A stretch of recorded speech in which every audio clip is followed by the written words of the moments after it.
திருநெல்வேலி இருட்டுக்கடை அல்வா உரிமையாளரின் பேத்திக்கு வரதட்சணை கொடுமை நேர்ந்ததாக புகார் எழுந்த நிலையில் குறிப்பிட்ட பெண்ணின் மாமனார் விளக்கம் அளித்து வருகிறார். நேரலை காட்சிகள்.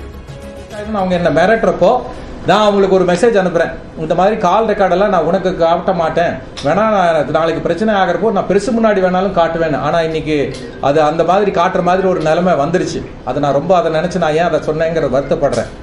நான் சுமூகமாக போகணும் அப்படின்னு சொல்லி நான் வாட்ஸ்அப் மெசேஜ் போட்டது இருக்கு. அவங்க டெலீட் ஆயிடுச்சு அப்படிங்கிறத வந்து அவங்க போய் சொல்லியிருக்கிறாங்க.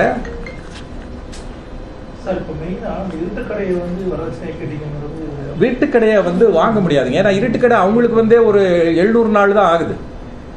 அதுக்கு முன்னாடி வரைக்கும் சூரஜுங்கிற ஒரு பையன் பேர்ல தான் அந்த கடையே இருந்தது. அந்த கடை பேர் ஒரிஜினல் ஓனர் சுலோச்சனா பாய். அதை அவங்க வந்து இப்போ இறந்தப்போ கல்யாணம் முடிஞ்சுதான் அவங்க இறக்குறாங்க. அந்த சொந்தக்காரங்கள்லாம் இவங்க இறந்து 1 மணி நேரத்திலேயே அந்த ஈமக்க காரியங்கள் பண்ணணும் எடுக்கணும்னு சொல்லி சொன்னதுனால சொந்தக்காரங்கள்லாம் பிரச்சனை பண்ணி வாட்ஸ்அப்பில் எல்லாம் என் மர்மம் என்னன்னு போட்டாங்களா இல்லையா நீங்கள் வெரிஃபை பண்ணுங்க. அந்த டைமில் அந்த சாவில் மர்மம் இருக்குன்னு சொந்தக்காரங்களே அந்த வாட்ஸ்அப்புக்குள்ளார போட்டாங்க. அவங்க ஒரு வாட்ஸ்அப் குரூப் இருக்குது, அதில் வந்து அதை போட்டிருக்கிறாங்க. ஸோ அந்த அம்மா வந்து இவங்களுக்கு எழுதி கொடுத்ததா இவங்க சொல்கிறாங்க. ஏன்னா என்ன விவரங்களுக்கு அப்படிங்கிறது எனக்கு தெரியாது. அதுக்கு முன்னாடி அந்த கடையை பார்த்துக்கிட்டது வந்து ஹரிசிங் அப்படிங்கிறவர். அவர் வந்து தூக்கு மாட்டி இறந்துட்டார், உங்களுக்கு தெரியும் இல்லைங்களா. அவரும் மர்மமான முறையில் தான் இறந்துருக்கிறாங்க. இந்த அம்மாவும் இறந்துருக்காங்க. இறந்த ஒரு மாதத்துக்குள்ளாரே 2 மாதத்துக்குள்ளார அந்த கடை இவங்களுக்குன்னு கொடுத்துருக்குறாங்க, ரெக்கார்ட்ஸ் எல்லாம் இருக்குன்னு சொல்லி பண்ணுறாங்க. இல்லை நாம கேட்கல, அவங்களுக்கு கடை வந்து இப்போ தானே வந்தது. கல்யாணத்துக்கு 1 ரூபா வரதட்சணை வாங்கலிங்க. அவங்க நகை வந்து ஒரு சூட் கேஸில் கொடுத்தாங்க, அது எவ்வளோ பவுனுன்னு கூட தெரியாது. அந்த சூட் கேஸை அந்த பொண்ணு போகிறப்ப எடுத்துகிட்டு போயிட்டாங்க. அந்த பொண்ணு வந்து துணி கூட எடுத்துகிட்டு போகல, அந்த சூட் கேஸை எடுத்துகிட்டு போயிட்டாங்க. இவனுக்கு ஒரு பிரேஸ்லெட் போட்டாங்க, எனக்கு ஒரு பிரேஸ்லெட் போட்டாங்க, இவனுக்கு ஒரு பிரேஸ்லெட் போட்டாங்க. இதுதான் அவங்க கொடுத்தது. அந்த காரை வந்து அவங்க வீட்டில் தான் இருக்கு, அவங்க வீட்டில் தான் இருக்கு கார். அவங்க அந்த பொண்ணு பேரில் தான் அவங்க அதை வாங்கினாங்க. நான் வந்து மெயில் கார் கம்பெனிக்கு மெயில் அனுப்பிச்சிருக்கேன், என்னோட டாக்டர்லா பேர்ல அதை சேஞ்ச் பண்ணுங்க, நான் புக் பண்ணி என்னோட பேர்ல புக் பண்ணி கொண்டாந்தது கார். நான் தான் வாங்கி தருவேன்னு ரொம்ப ப்ரெஷர் பண்ணாங்க. அப்பா வந்து வேணாம் நாங்களே வாங்கிக்கிறோம், என் நேம்ல தானே புக் பண்ணிருக்கு, நானே வாங்கிக்கிறேன். இல்ல கல்யாணத்துக்கு நான் பண்ண மாதிரி இருக்கட்டும் அப்படின்னு சொல்லிட்டு ஃபோர்ஸ் பண்ணி நேமை சேஞ்ச் பண்ண வச்சாங்க. நீங்க கனிஷ்கா நேமுக்கு மாத்துங்க, நான் அவன் நேம்ல லோன் எடுத்து நான் பண்ணிடுறேன்னு அதோட நேம் சேஞ்சோட ப்ரூஃப் தான் இந்த மெயில்ல. காம்ப்ரமைஸ்க்காக தாங்க பேசுனது. இப்போ இருட்டுக்கடை வந்து ஃபோர்ஜரி பண்ணி அவங்க கைக்கு வந்துச்சுங்கிறது வெளியில வந்துருமாங்கிற ஒரு சூழ்நிலை வருது. அதனாலதான் வந்து அவங்க 2வது பொண்ணுடைய இந்த பிரச்சனைகள் வெளியே வருது. இது முக்கியமான காரணம் பையன் வந்து வீட்டோட மாப்பிள்ளையா வரணுங்கிறது இவனுக்கு ப்ரெஷர் பண்ணியிருக்கிறாங்க. இந்த பிரச்சனை ஆனதுக்கு அப்புறம் தான் இதெல்லாம் வெளியில சொல்றான்.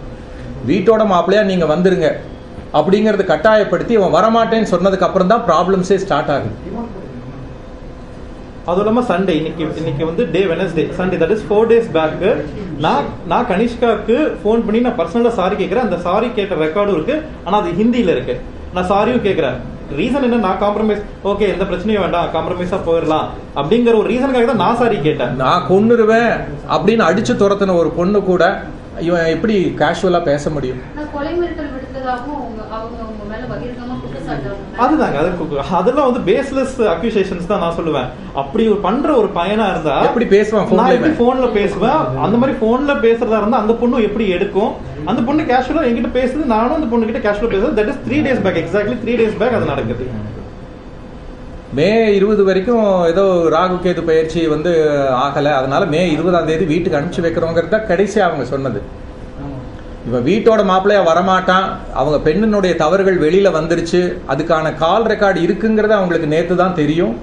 அதுக்கப்புறம் இந்த ஃபோர்ஜரி பண்ணி அவங்க இருட்டுக்கடை எடுத்த விஷயமும் வெளியில வந்துருங்கிறதெல்லாம் பயந்து இதை திசை திருப்புறதுக்காக இது பண்ணியிருக்கிறாங்க.